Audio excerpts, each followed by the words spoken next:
An hour ago, I was telling you about the sheep herding. Well, it's going on now. I just want to bring you right into the action so you guys can see exactly what's happening here.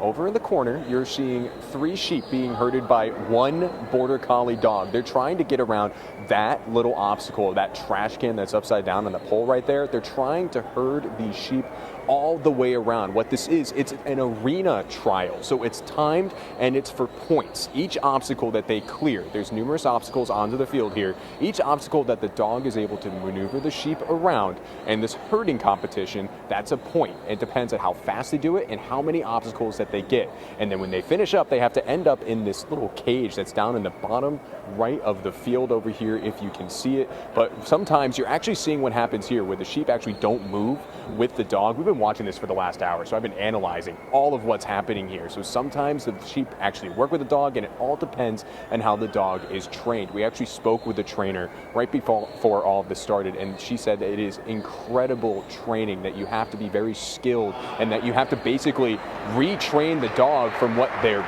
original instincts are into being able to herd these sheep are. And as you may have heard, and people are clapping now, they ran out of time. So that's the whole thing with it here. It takes a lot of skill in order to bring these sheep back from the starting gate over there into this down gate over here. And it's been quite some fun to watch as well. I've taken some videos as well. They may be on our socials a little bit later as well, watching these dogs run around and watching the coordination between the whistler and between the dog too as well. These people who have been training these dogs have been doing this sometimes 10, 20, 30 years. And the person that I spoke to prior, the herder before that, she said she'd been only doing it for 10. She considered herself a rookie. So there's some real skilled professionals in here. We actually heard that one of the people down there, one of the herders, is going over to Europe to be able to do this. So Michael, it's not even just here in the Pennsylvania Farm Show. It is a world outreach that you are seeing here of all of our different cultures. It's really been quite special, and I'm sure you're seeing it over in the food hall as well.